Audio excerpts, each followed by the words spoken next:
the peace process. And let me just say a word about the peace process. And I took note of his comment that he had complimented us on bringing the parties together, and we're appreciative of that. This is, after all, the first time in history that the parties have sat down across the table. We constructed a peace process.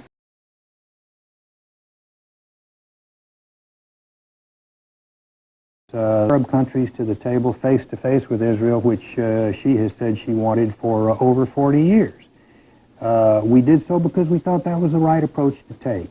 The parties are still meeting. No one has walked away from the table.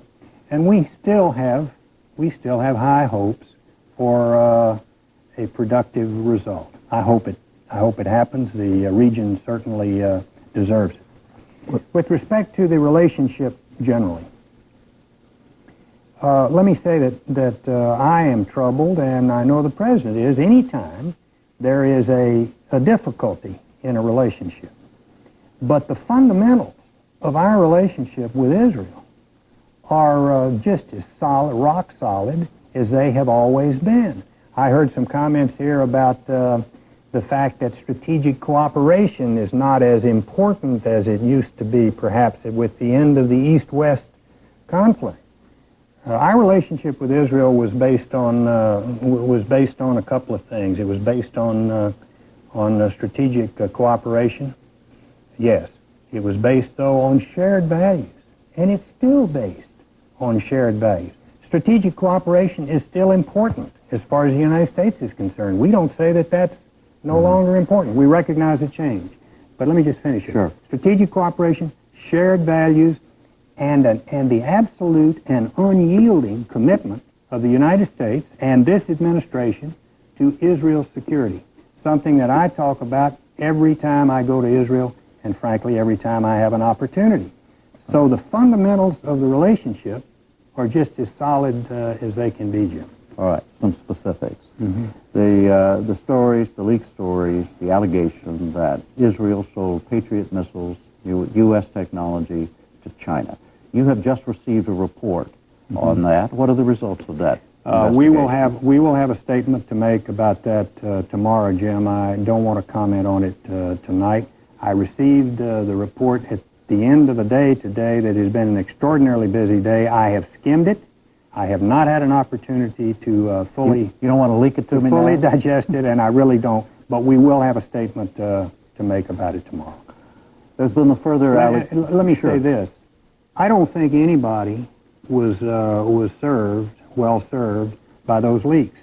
And we have said from the podium in the State Department that we think that whoever leaked those intelligence reports owes the United States and Israel an apology. All right. There's been another allegation that you, on 2 occasions in conversations, used an expletive deleted to say, boom, boom, the Jews, they don't vote for us anyhow. And William Safire, in his column in the New York Times, says he has it from 2 reliable sources that you, in fact, did say that. Well, I have denied it. I've denied the story as false. I will do so again. It's simply not true. What's going on? Why are all these stories coming out? I can't answer that, Jim. We do have a difference of opinion in one area. And it was talked about here on your program earlier, and it is in the area of Israel's settlements policy. Our position on that is no different than the position of every other American administration since 1967. But what do you say when Israel says, wait a minute, you're asking us to give up something before we ever get to the negotiation? No, but you see, we are not. We absolutely are not. We are simply, that is not the issue.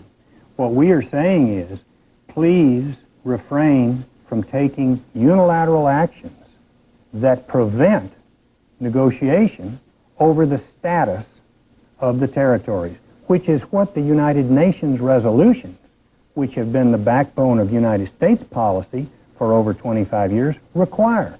242 and 338 call for a negotiated solution to the status of the territories.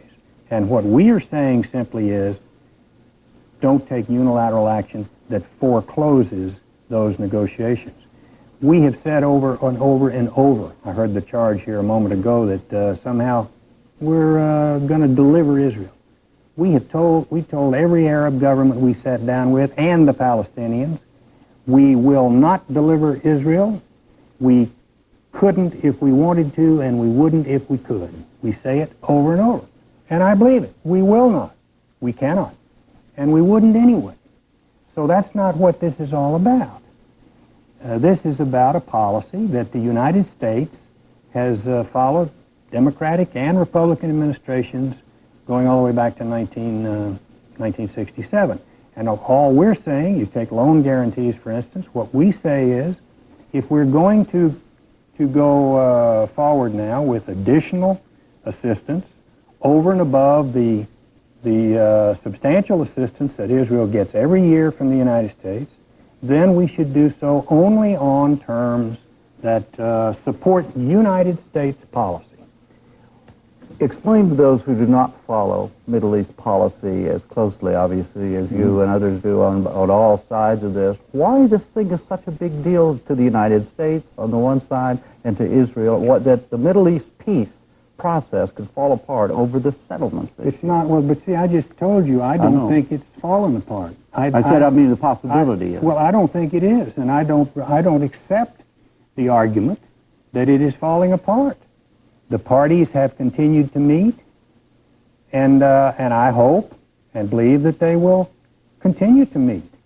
Obviously, it's up to the parties to determine whether they will or won't, but I don't see it falling apart. As a state of mind, when you sit down with anybody on a Middle East issue, as the Secretary of State of the United States representing President Bush, do you see yourself as an ally of Israel, or do you see yourself as an even-handed neutral party between Israel on the left and the Arabs on the right? I see the United States and the Secretary of State of the United States as a strong ally of Israel, and I see Israel as a strong ally of the United States. It was Prime Minister Shamir who asked us during the course of these negotiations, as the party putting it together, to serve as an honest broker. That's what we've been doing. That's what we hope to continue to do.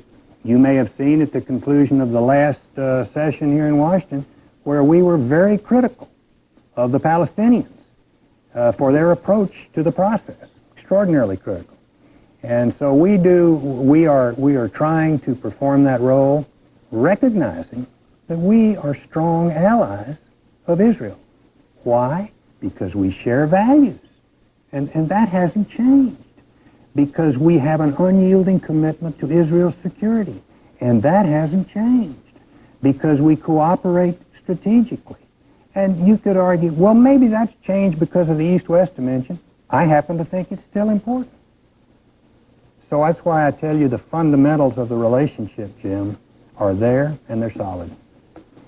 Mr. Secretary, there have been several stories lately, finally, that there's a possibility, it's been characterized all kinds of different ways, an outside possibility that President Bush's re-election campaign may get into such deep trouble that you may get a call from the president saying, Jim, come back and run this campaign.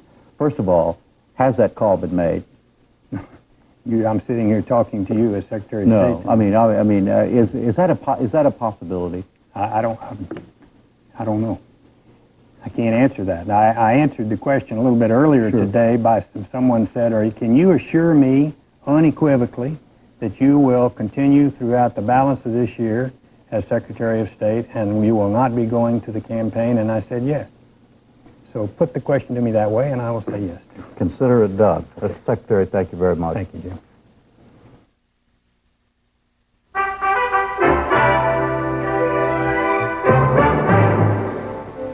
Again, the main stories of this Wednesday.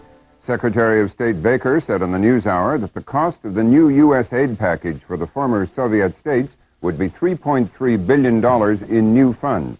Former President Jimmy Carter endorsed Arkansas Governor Bill Clinton as the Democratic nominee for president, and 4 Palestinians were killed and at least 50 injured in a clash with Israeli troops in the occupied Gaza Strip.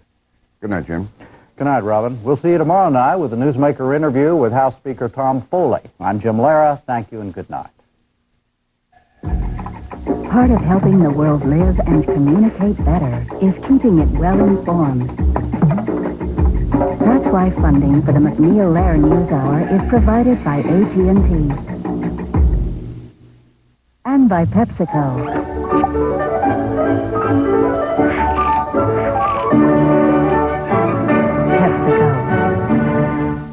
And by the Corporation for Public Broadcasting and viewers like you. Celebrating 150 years of pedal power. Watch parts 1 and 2 of Bicycle beginning at 8 here on OPB.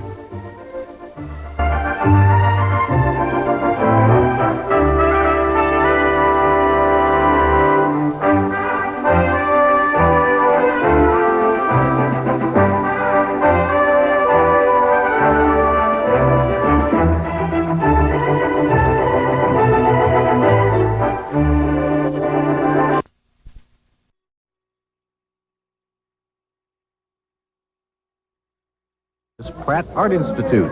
It has been a dream of mine. I heard about it about 3 years ago. I won it at a college fair here in Portland. Parrott is one of only 6 students in the country to win a scholarship to Pratt.